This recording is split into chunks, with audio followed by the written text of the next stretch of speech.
반갑습니다. 대한민국을 사랑하시는 국민 여러분, 저는 대한민국 한국사를 담당하고 있는 나영환 선생입니다. 올해는 광복 70주년입니다. 광복 70주년은 우리에게 어떤 의의가 있습니까? 광복 70주년을 맞이하는 우리의 마음가짐은 어떠해야 할까요? 2차 세계대전이 끝난 지 70년이 지났습니다. 일본은 그런데도 조금도 사죄의 말을 하지 않은 채 여전히 주변 국가의 마음을 상하게 하고 있습니다. 단순히 마음을 상하게 하는 것이 아니라 지금도 역사 왜곡을 하고 있는 이 일본의 행태에 대해서 우리는 어떻게 대응해야 되고 우리는 어떤 식으로 역사를 바로 알아야겠는가에 대해서 여러분에게 알리고자 오늘 이 자리를 말씀드렸습니다. 1932년 12월 30일 압록강을 건너는 한 무리가 있었습니다. 그 추운 겨울날 왜 그들은 압록강을 건넜을까요? 바로 그분에 대한 이야기를 하려고 합니다. 우리나라에서 노블리스 오블리제를 제대로 실천하신 바로 이혜영 일가에 대한 이야기가 오늘의 주제인 것입니다. 이회영 선생님. 자, 이 집안은 여러분 다 알다시피 사만갑족으로 잘 알려져 있는 집안입니다. 사만갑족 뭡니까? 신라, 고려, 조선에 걸쳐서 명문가 아니면 재상들을 가장 많이 배출한 집안들을 우리는 사만갑족이라고 얘기를 합니다. 서양에만 명문가가 있는 것이 아니에요. 저쪽 유럽에만 명문가가 있는 것이 아닙니다. 우리 조선에도 이런 당당한 명문가가 있습니다. 이런 명문가가 어떻게 해야 명문가고 명문가로서 어떤 역할을 해야 되는지를 제대로 보여주신 집안. 이혜영 선생님에 대해서 이제 본격적으로 말씀을 드릴까 합니다. 때는 바야흐로 1905년경으로 가보겠습니다. 1905년 우리의 외교권이 강제로 박탈당했던 그 어마어마한 일이 일어났던 해, 을사늑약이라고 표현합니다. 을사년에 강제로 체결된 조약이라는 표현을 쓰고 있죠. 원래 조약이라는 표현을 쓰면 안 되는 이유가 조약은 양 국가가 서로 협의하에 만들어진 부분을 조약이라 부르고, 하지만 일제가 우리에게 강제로 강요했기 때문에 요즘에는 을사늑약이라는 표현이 정확한 표현이라는 걸 말씀드리고 있어요. 이 을사늑약은 무효였습니다. 많은 분들이 을사늑약의 무효를 주장했어요.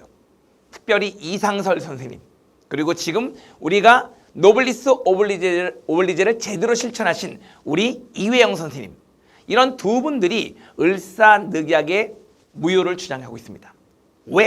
왜 그분들은 을사늑약을 무효라고 주장했을까요? 그 당시에는 우리나라에 옥세가 너무 많았어요. 원래 옥세는 왕이 모든 문서에 왕이 드디어 인정한다는 승인 도장이 옥세라는 거죠. 근데 옥세가 너무나도 위조 옥세가 많았기 때문에 고종 황제께서도 이게 두려웠던 것 같아요. 그래서 고종 황제께서는 이런 얘기를 합니다. 이 나라의 모든 문서에 고종 황제 본인의 친필 사인이 없는 한 모든 조약은 무효다.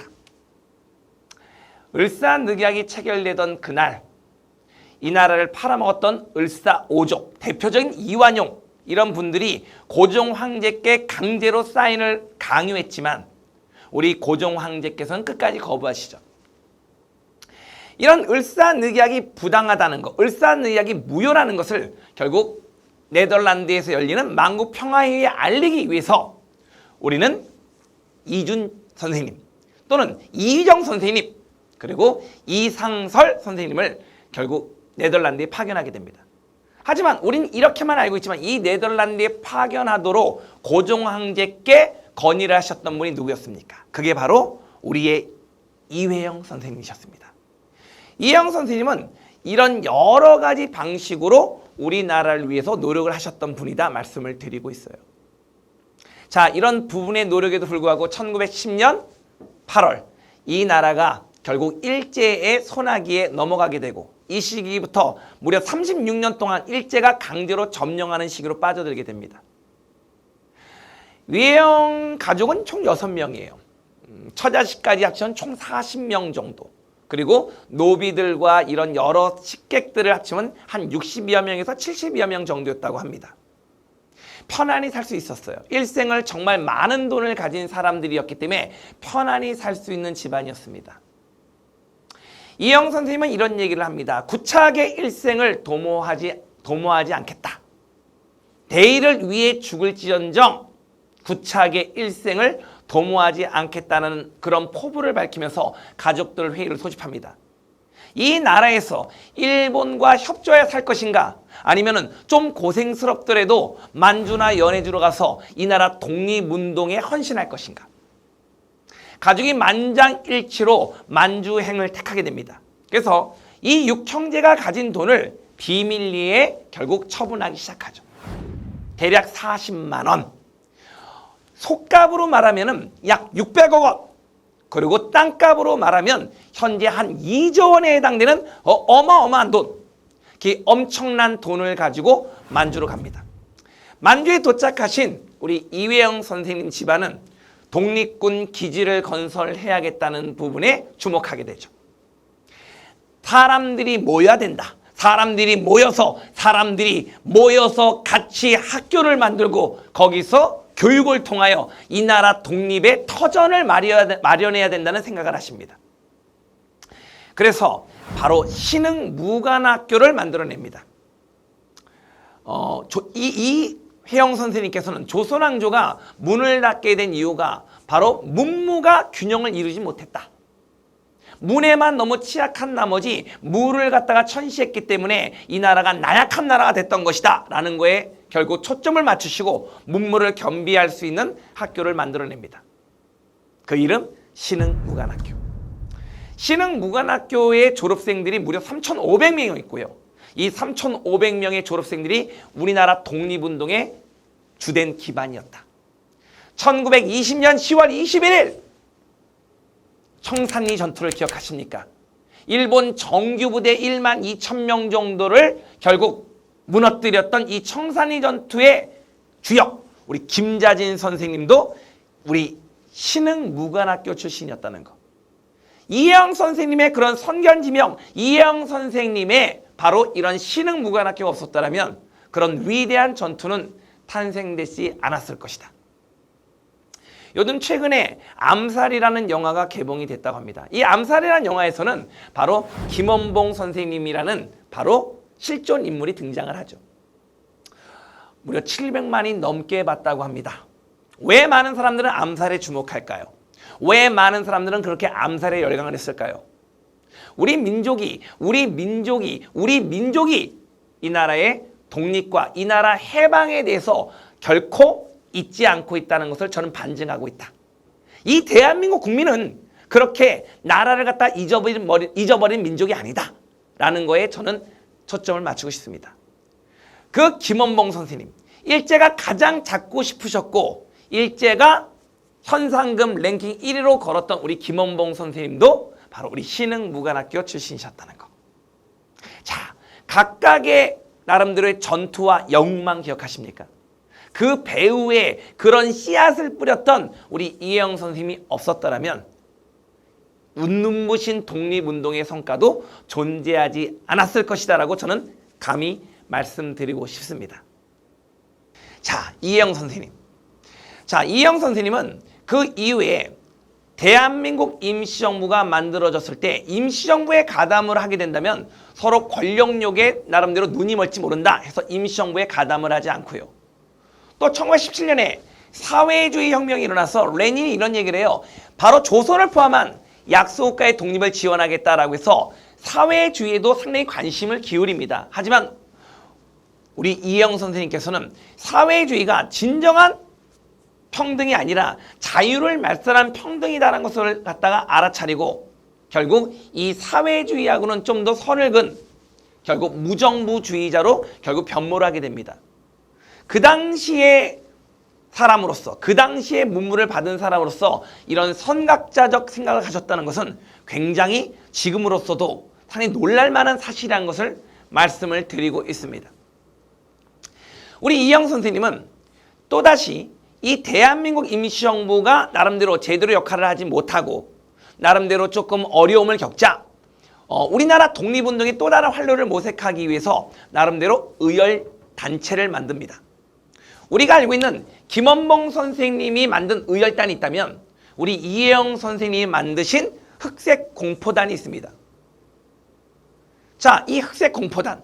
그래서 천진과 아모이에서 엄청난 일본 밀정을 잡아들이고 그리고 일본에 있는 많은 식민 통치관을 파괴시키는데 많은 성과를 거뒀던 우리 흑색 공포단. 그 배후에는 우리 이회영 선생님이 있다는 것을 말씀을 드리고 있습니다. 하지만 이회영 선생님의 이런 부단한 노력에 일본은 긴장을 하게 되고요. 1932년 바로 이회영 선생님은 일본 경찰에 체포를 당합니다. 이회영 선생님 뒤에는 누가 있는가? 이회영 선생님의 배후에는 과연 누가 이회영 선생님을 지시했는가? 이런 부분들을 굉장히 궁금했던 일본은 이회영 선생님을 모질게 고문을 해오십니다. 그 당시 이회영 선생님의 나이가 66이었어요. 젊은 나이의 사람들도 그 모진 고문을 견디기 힘든데 66세 우리 이회영 선생님이 그 고문을 견디기는 상당히 어려웠다. 그래서 66세의 나이로 결국은 순국을 하신 우리 이회영 선생님. 이회영 선생님이 만주행을 택했을 당시의 나이가 31살이었어요. 이회영 선생님은 그 당시 스스로에게 매번 여러 번 자신에게 이런 질문을 했다고 합니다. 내가 어떻게 평생을 살아야겠는가? 내가 어떤 식으로 삶을 살아가야겠는가에 대해서 자신에게 묻고 또 물었지만 그 부분에 대해서 적절한 답을 찾지 못했던 이회영 선생님. 하지만 66의 나이로 마지막 눈을 감는 그 순간에 이회영 선생님은 말씀했다고 합니다. 내 젊은 날의 질문에 대한 대답. 어떻게 평생을 살아갈 것인가? 답은 이랬습니다. 66 일생 동안이라고. 일생 동안 독립운동을 위해서 살아갔다라고 말입니다. 여러분, 명문가라는 건 뭘까요? 명문가라는 건 당장 잘 살고 자신의 안위를 위해서 사는 것이 명문가가 아닙니다. 사회를 위하여 이 나라가 어렸을 때 내가 무엇을 할 것인가를 제대로 보여준 노블리스 오블리제 이회영 선생님. 앞으로 우리나라에도 정말로 잘 살고 정말로 부와 권력을 가진 많은 분들이 있습니다.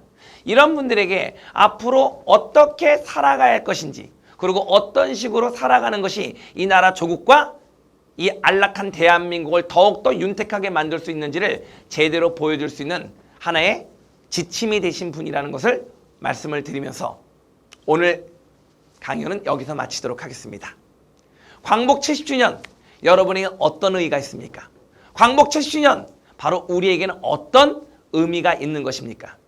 우리가 어떻게 살아가야 되고 우리가 앞으로 이 대한민국을 어떻게 사랑해야 할 것인가에 대해서 다시 한번 우리가 조명하게 되는 계기가 되었으면 하는 바람으로 여러분에게 이 강연을 하게 됐다고 다시 한번 말씀을 드리면서 모든 강연 마치도록 하겠습니다. 저는 대한민국을 대표하는 한국사 대표 강사 나영원 선생이었습니다. 여러분 대단히 감사합니다.